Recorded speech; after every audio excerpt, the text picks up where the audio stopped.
Thank you all for coming today. My name is Doug Prouty. I'm the president of the Montgomery County Education Association, and we're here today to call on Governor Hogan to release the funds he is withholding that will go to public school systems across the state of Maryland. We're obviously concerned about Montgomery County. As you can see from the signs, although they're blocked a little bit, we're at risk of losing $17.7 million in public school funding. That's money that's absolutely necessary for MCPS to be able to do what we need to do to work with our students every day across the county and do what we need to do to make sure that we close the achievement gaps, which is, I think, the pressing issue of our day in public education. I want to thank all of the elected officials and other MCPS folks who are up here with me, so I'm going to do that very quickly. Nancy King will be speaking shortly, Jill Ortman-Faust, member of the school board, Ana Sol Gutierrez, James Koutsos, president of MCCAP, Larry Bowers, interim superintendent, Ruth Muzikant, who's vice president of SEIU Luca 500, Phil Kaufman, school board member, Jimmy Raskin, senator, Susan Lee, senator, Judy Daca, member of the school board, Pat O'Neill, member of the school board, president of the school board, Eric Ludke, delegate, Ann Kaiser, delegate, Rich Madalino, senator, David Moon, delegate, Carol Resnick, delegate, Sabrina, and I got McMillan, there you go, from NAACP will be speaking shortly. Monique King is a counselor at Eastern Middle School.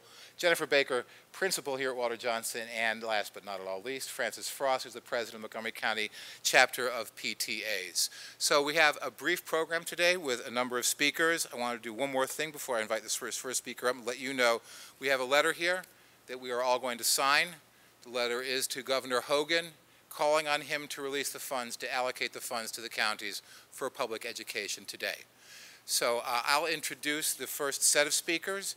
The first speaker is Pat O'Neill, president of the Board of Education. Pat, come on up, please.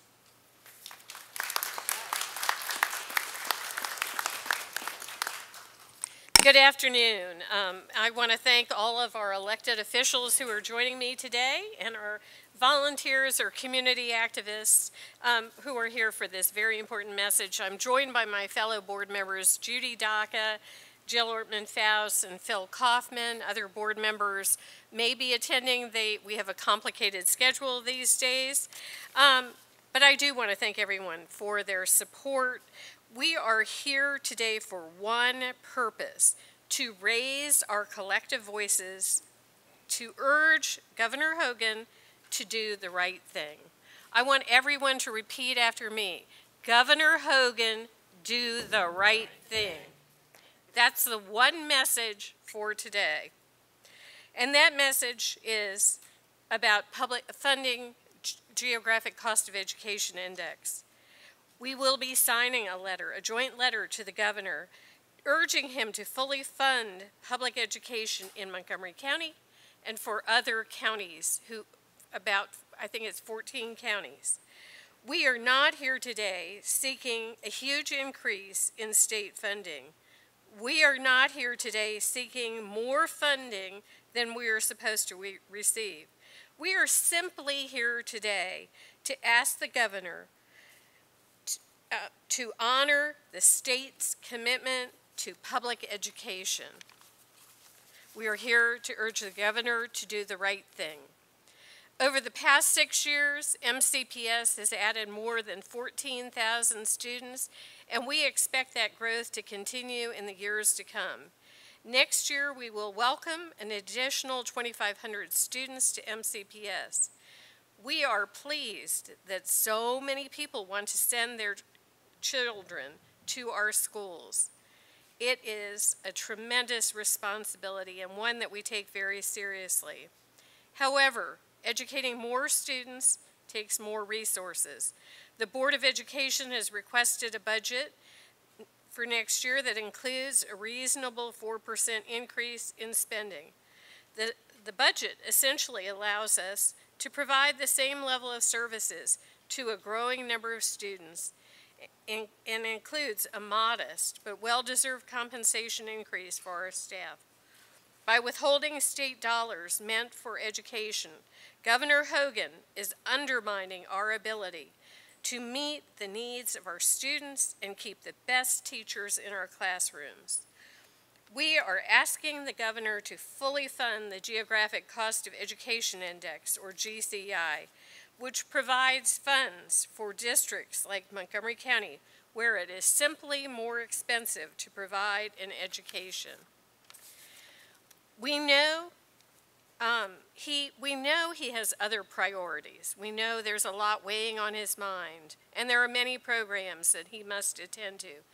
But Governor Hogan knows, just like everyone in this crowd knows, that there is nothing more important than educating our children and preparing them for a successful future.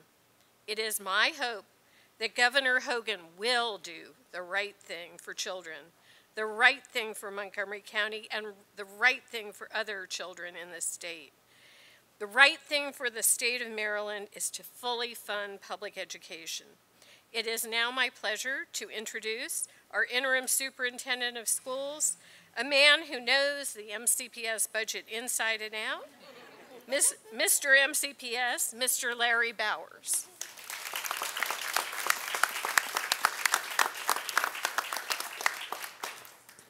Thank you, Pat, and I'd like to thank everyone who's joined us together today to send a message to Governor Hogan about how important it is to fully fund education, not only for Montgomery County Public School students, but for students throughout the state.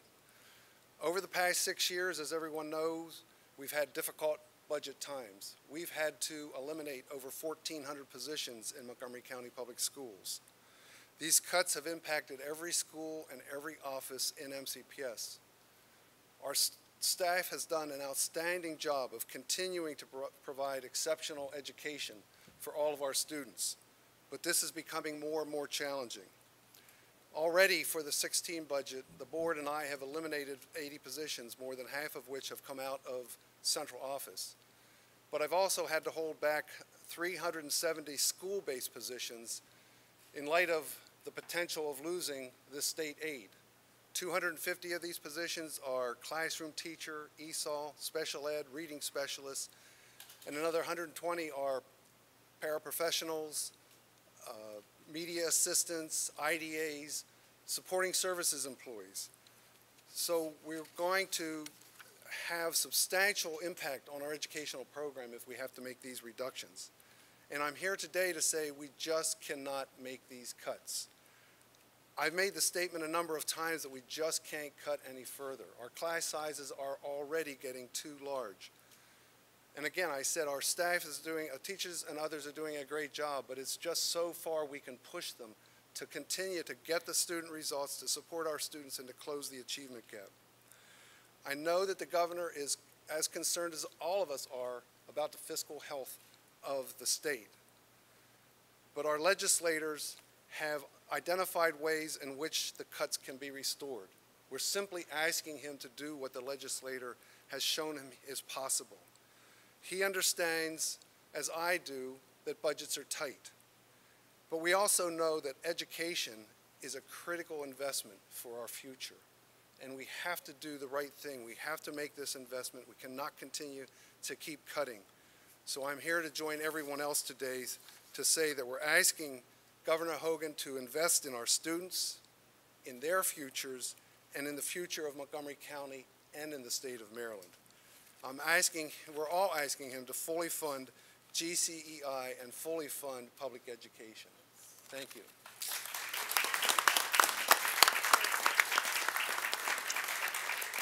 Thank you, Mr. Bowers. We'll now hear from two of our legislators. First, Senator Nancy King from District 39.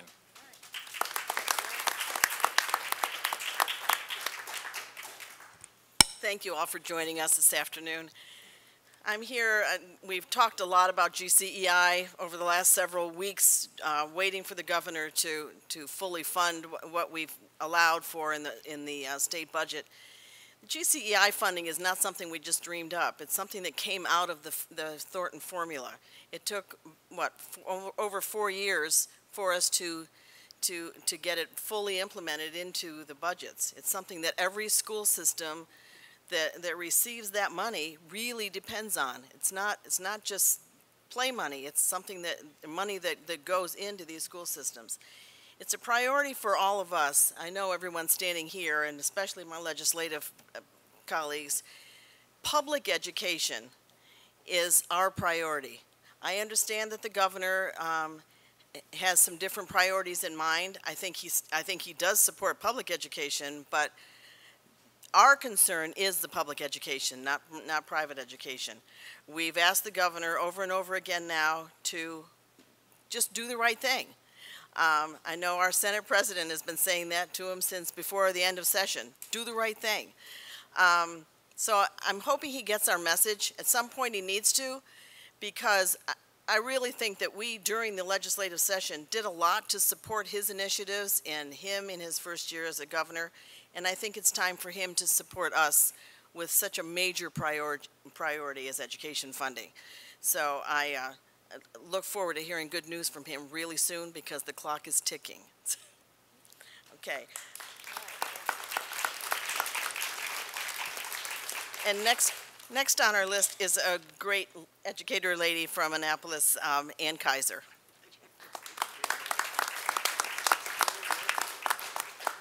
I like it. I'll take that title.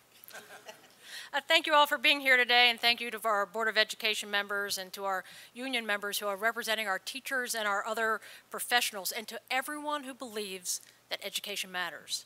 We must fully fund education and provide equal educational opportunities for all of our students. During this past legislative session, education funding was the #1 priority of your Montgomery County delegation, House and Senate. As Majority Leader, I worked with House leadership to ensure that our budget prioritized education funding statewide.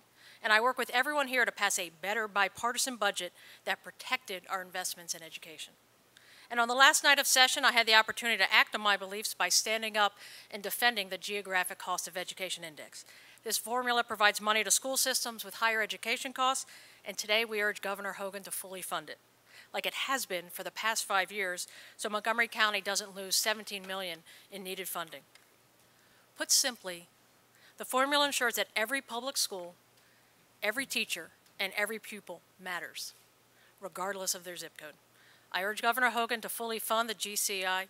I urge him to place equal value on Montgomery County's teachers and students. Thank you.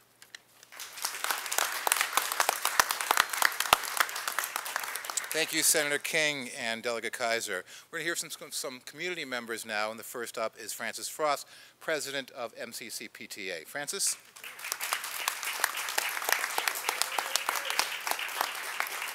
Good afternoon. On behalf of the parents of Montgomery County Council of PTAs, I come before you regarding the GCI.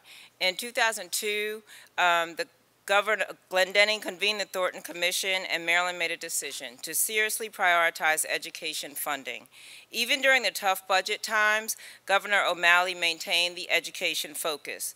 The result has been that Maryland has achieved the top school in the nation consistently over and over again. We all know education is the great equalizer for all of our children. Having an excellent public school system is good for everyone and every aspect of our state's economy, whether business, property value, and employment.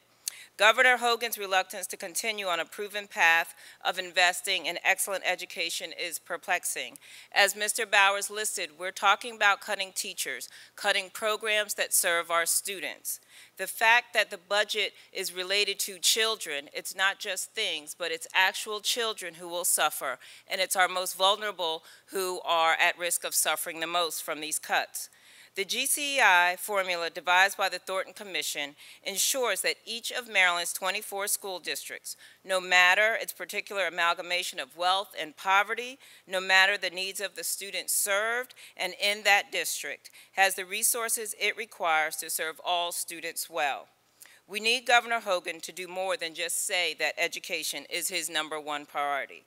Put the money that the General Assembly approved where your mouth is, and prove education is our #1 priority.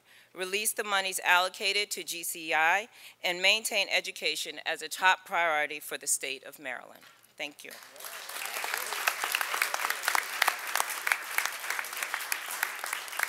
Thank you, Francis. Next up is Sabrina McMillan from the Montgomery County NAACP Parents Council. Sabrina?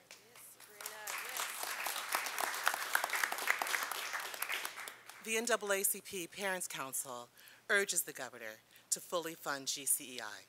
The funding is needed for MCPS to close racial and economic achievement gaps and gaps between our students and our international counterparts. The extent to which Maryland utilizes its human potential is among the chief determinants of our prosperity.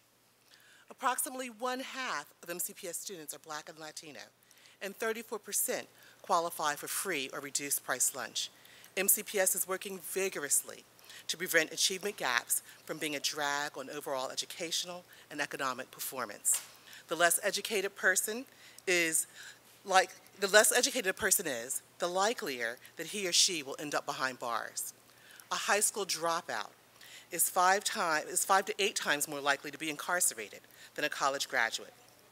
Lower education is highly correlated to unhealthy lifestyles and consumption of more health resources. High school graduates are twice more likely to vote than people with an 8th grade or less education.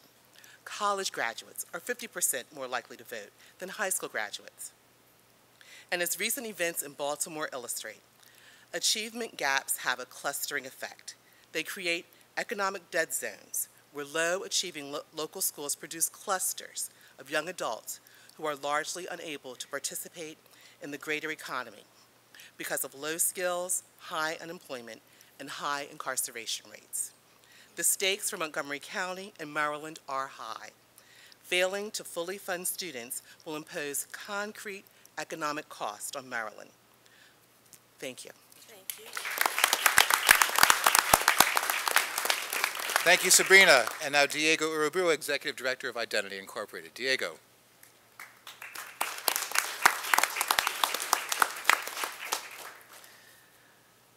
Good afternoon. People should not play with the well-being of the most vulnerable students in the state. What the governor should do is protect the lives and well-being of the youth who day in and day out, whose most basic needs in terms of poverty-related needs and also social well-being are not being met. These funds are critical for MCPS and other systems to provide the basic needs that these youth and families have. So the message is clear. The governor should and must invest in the future of Maryland. He needs to invest in the lives of youth and families. Thank you.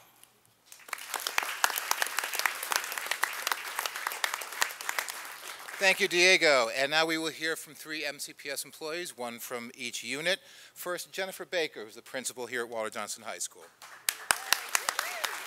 Thank you. Good afternoon. I'm here on behalf of my principal colleagues who would also like to ask the governor to please release this critical funding for schools. We have a high-performing school here at Walter Johnson High School, and we are completely committed to our kids. But we have been stretching and stretching and stretching to meet the needs of all students every year as our resources have been shrinking and shrinking. There's no doubt that it makes it harder for educators to do their jobs. Without the GCEI funding, it means that the potential for larger classes and fewer staff to meet the students will occur across the county.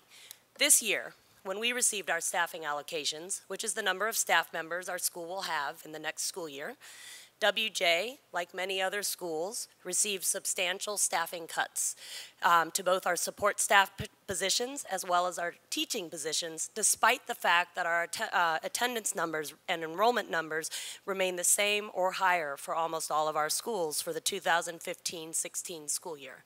Class sizes have been raised across the entire county for the next year, and with larger class sizes, there is a higher workload demand for our staff and our already very, very busy teachers. Providing students with a high level of service is absolutely critical to our schools, and our students deserve nothing less. With more students in our classrooms and fewer staff members to meet the needs of the students, it will be very difficult to maintain the same high level of service that we have always maintained. Our staff members are completely committed to our students and our schools. They take pride in how our schools look, the excellent academic opportunities, the high achievement results for our students. We have to be reasonable. Our staff members have already weathered rising numbers of students, increased costs and class sizes, and greater workloads. We cannot continue to cut staffing and raise class sizes and expect the same results. Staffing at Walter Johnson High School was reduced by 6.2 teachers for next year. We received cuts in our ESOL, special education, and general education classroom positions. Additionally, we received cuts in our media assistant, composition assistant, paraeducator staffing, and other important staff positions. Many colleagues across the county received similar cuts to their staff. Members of Some of our teachers and support staff members are currently seeking positions and seeking jobs outside of our buildings due to these recent cuts. Everyone here at Walter Johnson High School is 100% committed to giving our students the best possible education, but we need the resources to make that happen. This funding is critical, and we ask Governor Hogan to immediately release the GCEI funding in support of our schools. Thank you. And now I'd like to introduce Monique King, a counselor from Eastern Middle School.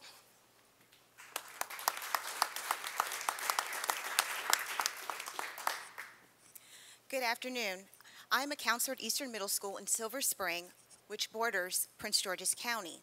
With over 18 years of experience, I have been an advocate for children as well as a supporter of public education. Having spent most of my career in economically challenged communities, I have firsthand knowledge of the many needs of the population in which I work.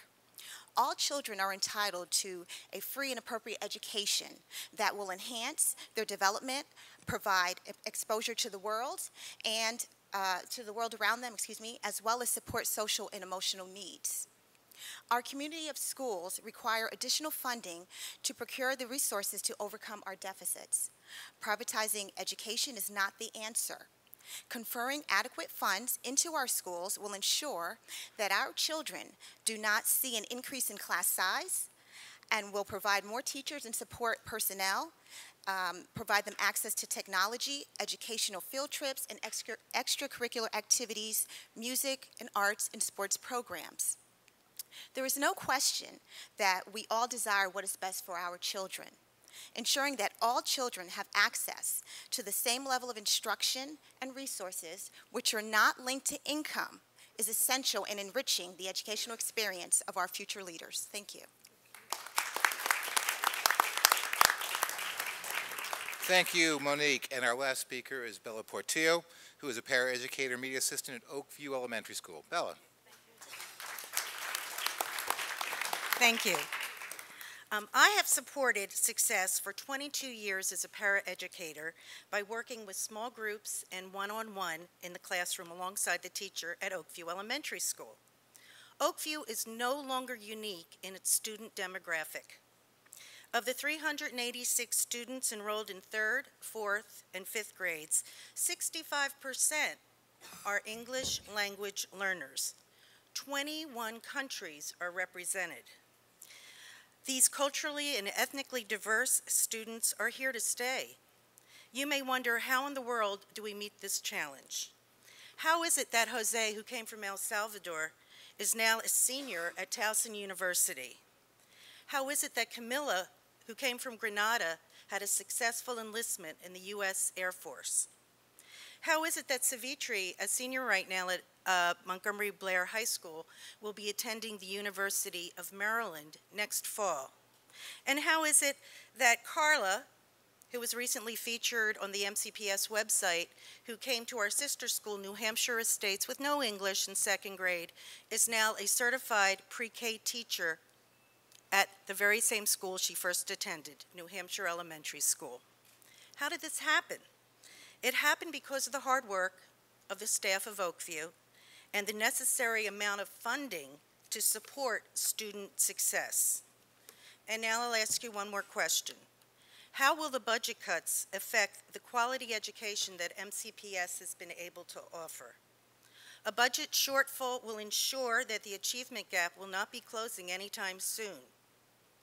Any reduction in services to our students can only have a negative impact on student performance, We need to help all our kids by providing the services they need in order to become our next generation of educated and productive Americans. These kids are here to stay. Thank you.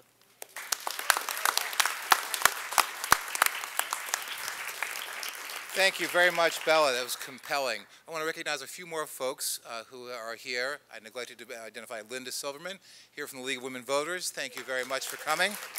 We appreciate your support. Senator Cheryl Kagan has joined us. Thank you, Cheryl. And Councilmember Mark Elrich. Mark, thank you for being here. So we will sign this letter after the end of the press event and send it along to the governor, and we urge him to release the funds. Let's end this press event by all saying together, Governor Hogan, do the right thing. Thank you. We'll be available for press afterwards. Thank you for your time today.